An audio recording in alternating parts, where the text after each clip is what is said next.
I mean, it seems like I've always seen Rorschach in black and white. No, I'll show you the cabinet piece. Yeah, yeah, no, it sounds great. Too. Yeah, and so so I was really interested in that, and then through that research, I learned a lot about the way that they're scored and have been scored over time. There's all sorts of different tests now that use blots that came out of the Rorschach test. It's still controversial. It's still used, which I didn't know. I thought it was kind of old, outdated, and it's still very controversial. The New York Times Book Review last year had an article on a book called What's Wrong with the Rorschach? And so I was really surprised that it's that current still, that its discussion is so current. But in this elaborate scoring process, it isn't just what you see. It's the originality or the oddness of what you see. It's where you see it, the portion that do you see parts or wholes? Do you read negative space, which as artists we do easily, Sure. but it's pathological. and all sorts of different ways of looking at perception, and I'm really interested in that. And I was fascinated to find it because it's like peeling perception apart into all these pieces that are then quantifiable. And FabCom comes out of one category, which stands for fabulized combination. Okay. It's a long way of getting around to So if you were to market question. it, you'd abbreviate it as FabCom. Yeah. But okay, let's look at a few more of these, and then we'll wrap up and get to the audience. So, so these are just more or less, you've described what you're doing, so I think we can just see some of the various Rorschach forms you've come up with. What I would like to say is that I make a lot more than I show. They don't always succeed, and what that means is that I'm really interested in finding this kind of state of in-betweenness where they are both abstract and representational, but don't go too far in either way. Well, also, there's a kind of fine delicacy, too, in terms of, well, the relationship to the negative space, also the way it kind of floats. Yeah. Yeah. And they really play between flatness and hints of illusionistic form. So they have a strong relationship to some current abstract painting, but also move away from that. There's a kind of fluctuation that continually occurs in the apprehending of them, and I think for me those fine lines are really, really important. Oh, it's time for a change the tape. Language now other than the Rorschach itself. So Untitled. And you want to talk just a little bit about the moving from the drawings back into the felt? Yeah. I don't have any real logical explanation as to why I did it, but I wanted, I really wanted the work to become a bit more sculptural at the same time that I was doing the drawings. And I'd done that one felt piece, and the Now or Never piece I had used just commercial craft felt. And in so much of my work I've been interested in using materials that have some kind of basis in the organic world, whether it's animal or vegetable. And so for both practical reasons and aesthetic reasons and conceptual reasons, I was interested in this wool felt product. And the colors that I use currently are found color in the same way that it's kind of a found image. And I think of the inkblot images as being found images, but without a model in the physical world. And are you doing all the sewing now? I am. It's all your hand? I'm looking for some ways to have the actual cutting done mechanically, but the sewing is hand sewn, and I need to do it because I make decisions as I go, and they need to be hand sewn because of the intricacy of the contour. Is there a therapeutic aspect too? I mean, does it relax you or anything, or is it totally work? Well, I don't think I can. I don't think of it as therapy. In the way that I don't think that art is therapy, and I also don't think anyone's art should be therapy. I'll say to my students who are sitting out there. But I think that my work always has that kind of quality of the hand, that repetitive quality of the hand, that satisfies me somehow.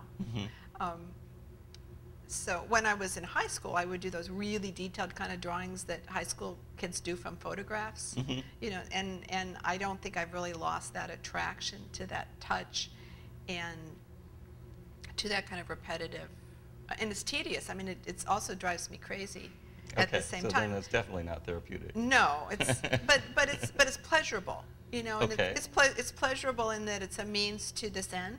Okay. And it's, if I really hated it, like one thing I really hate to do is sand things or grind things, and so I don't make things that I have to sand and grind because I absolutely hate it. Okay.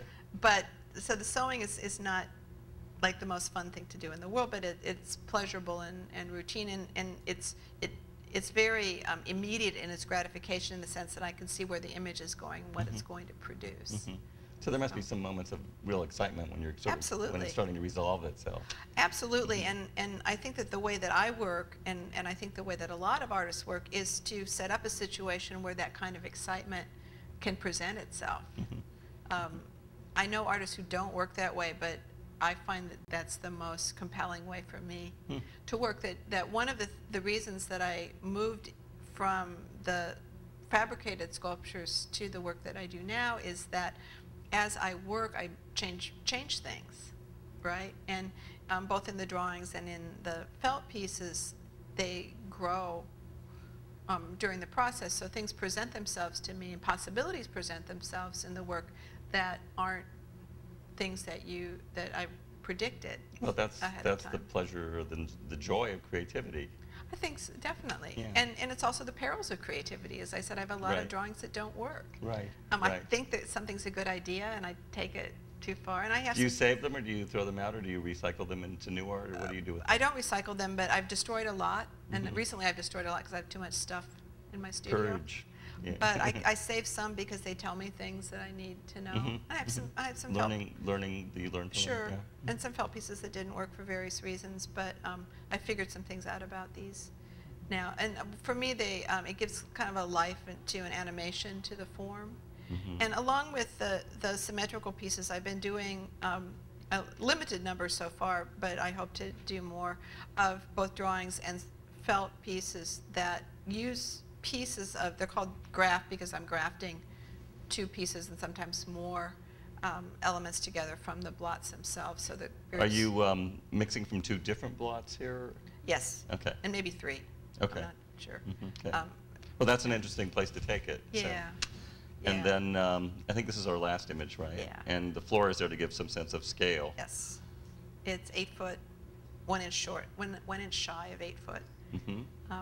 Tall. This image probably is the most referential of the ones that we've seen. You want to elaborate a little bit? Well, I couldn't help but kind of perceive a sort of Hyde form in the image, and that's been kind of reinforced by hearing other people respond to it as well. And so I'm really into, and that's why it has a different title, soft tissue. It's the first in a group of felt pieces that I'm going to make with limited color range and these sort of ambiguous references. And having just been to your studio, I know you're also starting to make some paintings finally of these images, right? Yeah. So we'll see how that develops. Yeah. Let's turn the lights back on at this point and give our audience an opportunity to ask you a few things. I imagine there's some questions. Yes? Oh, wait, we have a microphone. Just 1 minute here, so because since it's being videotaped, I knew Roberta would ask the first want the audio to be heard here. Hi there. In looking at your work, especially the ones with felt, do you, on a conscious level, or is there any area involved with this having to do with feminist art, dealing with sewing, dealing with felt itself, some of the imagery? I think that definitely goes along with it. I wouldn't say that it's not a goal exactly, but and I'm not really trying to address that issue, but I certainly think that it attends the work in the process, definitely. Another question? Yes, here in the front. How do you choose your color arrangements? Is it purely aesthetic? It isn't, and thank you for asking, because I forgot to mention that it's really important. What I'm really interested in the drawings is creating a kind of color that, even though I do it with my own hand and my own brain, I'm really interested in color that might be generated in some other way, like through genetic patterning or hallucinatory experience with, again, that notion of things outside of human control in some way. And so I try to create color. I don't know that I'm always successful at it, but I try to create color that ends up seeming like it comes from another source besides my own aesthetic. And I've done some, I'm interested in some reading. Greg Amanoff last week mentioned the book Chromophobia, which I think a lot of you have read, in which David Batchelor talks about the irrationality of color and color being suspect. It's a dream always on the edge of a nightmare, which I really like. So those are the kind of things that drive me in terms of the color. Another question? My mic. Did I see a hand go up? Yeah, okay, in the back.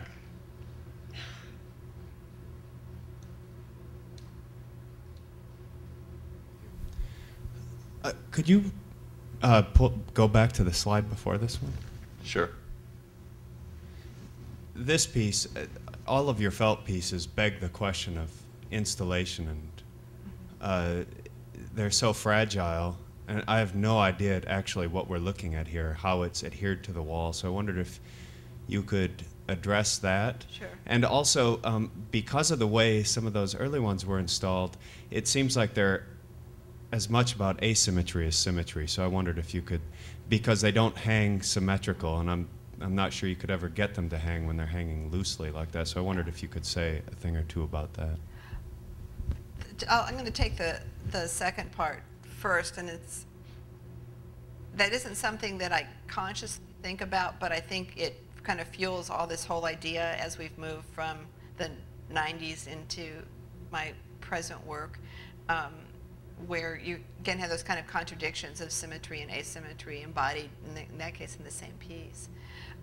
The felt piece is it's difficult to see, I think, in reproduction here exactly what you're looking at, and this is 2 layers of wool felt that are about 6 foot wide, to give you a sense of scale, and it's adhered to the wall. It looks very fragile because the lines are very thin, but the material is fairly tough, so it's not terribly fragile, but it adheres to the wall with little pieces of Velcro, so that it appears to kind of float on the wall rather than have a visible hanging device. And I do think, always think of my work in terms of its installation, both physically, how do I put it up on the wall or in a space, but also how do these elements, these different pieces within a space relate to each other as they might in installation. Did that answer your question fully? More or less. One last question, perhaps? Dario, let's wait for the mic.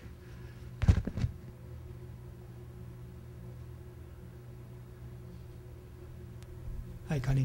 Hi, Just a Dario. more general question. How has teaching affected your practice over the years? How many years have you been teaching now?